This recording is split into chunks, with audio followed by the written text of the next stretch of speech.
बिस्मिल्लाहिर्रहमानिर्रहीम अस्सलाम वालेकुम। थाल न्यूज़ के साथ मैं हूं जवेद मारम गलू और आप देख रहे हैं मेरा यूट्यूब चैनल थाल न्यूज़। नाज़रीन, आज हम बात करेंगे खुशाब के हल्का PP84 की, जहां पर जो है तो तहसील नूरपुर पर मुश्तमिल है और इलाका थल का ज़्यादातर इलाका जो है तहसील नूरपुर से मुल्का जो थल का इलाका है इस हल्का में आता है। तो इस हवाले से आपको बताएं कि तहसील नूरपुर के इस हल्का में पाकिस्तान तहरीक इंसाफ ने मलिक गुलज़र खान बगूर साहब को जो है अपना उम्मीदवार के तौर पर उतारा है और PP84 में वो अपनी कंपेन जो है वो चला रहे हैं। दूसरी जानिब आपको बताएँ कि उनकी पार्टी के उम्मीदवार जो मुतवक्किल तौर पर वो आज़ाद हैसियत से या किसी पार्टी से इलेक्शन लड़ सकते हैं, सरदार अली हसन खान बलोच साहब और सबसे अहम उम्मीदवार मलिक मुअज़्ज़म शेरकलू साहब, जिनका ताल्लुक जो है पाकिस्तान मुस्लिम लीग नून से है और जो है वो पाकिस्तान तहरीक इंसाफ को ज़िमनी इलेक्शन 2021 में जो है शिकस्त से दो-चार कर चुके हैं और उस वक़्त जो है पाकिस्तान तहरीक इंसाफ के उम्मीदवार सरदार अली हसन खान बलोच साहब थे, वो रनर अप उम्मीदवार ठहरे। तो इस हवाले से अब जो कौन-सा उम्मीदवार जो है मज़बूत है, इस हवाले से आपको कुछ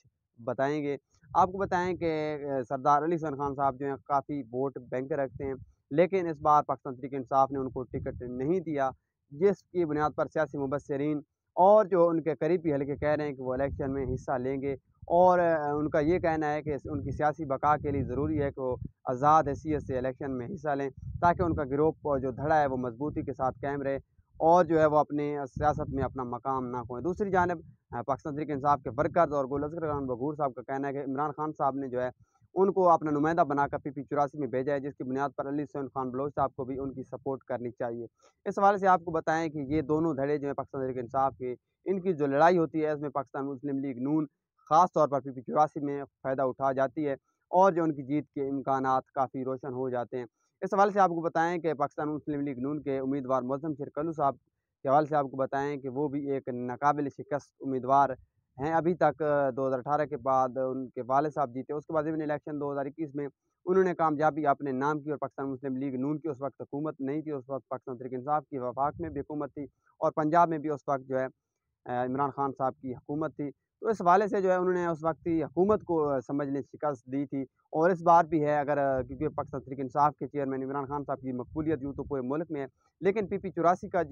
जो एरिया है यहाँ पर जो है सूरत हाल काफ़ी जो है मुख्तलिफ है, क्योंकि जो है मलिक वारिस कल्लू साहब के जो काम हैं उस हवाले से और उनकी जो है अपने वर्कर से जो मोहब्बत और उनके साथ एक अटैचमेंट थी, उस हवाले से उनका काफ़ी वोट बैंक है, उनका ख़ास खासे मज़बूत हैं। इस वाले सोशल मीडिया पर एक बहस छिड़ी हुई कि उनको जो है इंतखाबी निशान जो है हुक्का मिला है। इस सब क्योंकि पाकिस्तान मुस्लिम लीग नून ने इस इलेक्शन में अभी तक टिकटें नहीं दी और ना ही वो इस हवाले से इलेक्शन करवाने का इरादा रखती है। तो जब हुक्के का निशान मिला तो मुख्तलिफ चह-मुगोइयाँ जो है जारी हुई, सोशल मीडिया पर एक बहस छिड़ी। तो उस वक़्त वोटर्स का जो तासर था उनका यही कहना था कि कोई भी निशान हो, उनका वोट जो है मलिक मुअज़्ज़म शेरकलू साहब की अमानत है और वो कल्लू ग्रुप को मज़बूत करेंगे और उनकी जीत में अहम किरदार अदा करें। एक तो ये फैक्टर है उनके वर्क और उनके वालिद साहब का जो काम है, क्योंकि वो सदाबहार MP थे और जिस वक़्त फ़ौत हुए उस वक़्त भी MP थे और उनके बेटे भी MP रहे पाकिस्तान मुस्लिम लीग नून के। तो इस वक़्त भी सूरत हाल यही है कि उनकी जो जीत के इम्कानात हैं, पाकिस्तान तहरीक इंसाफ की जो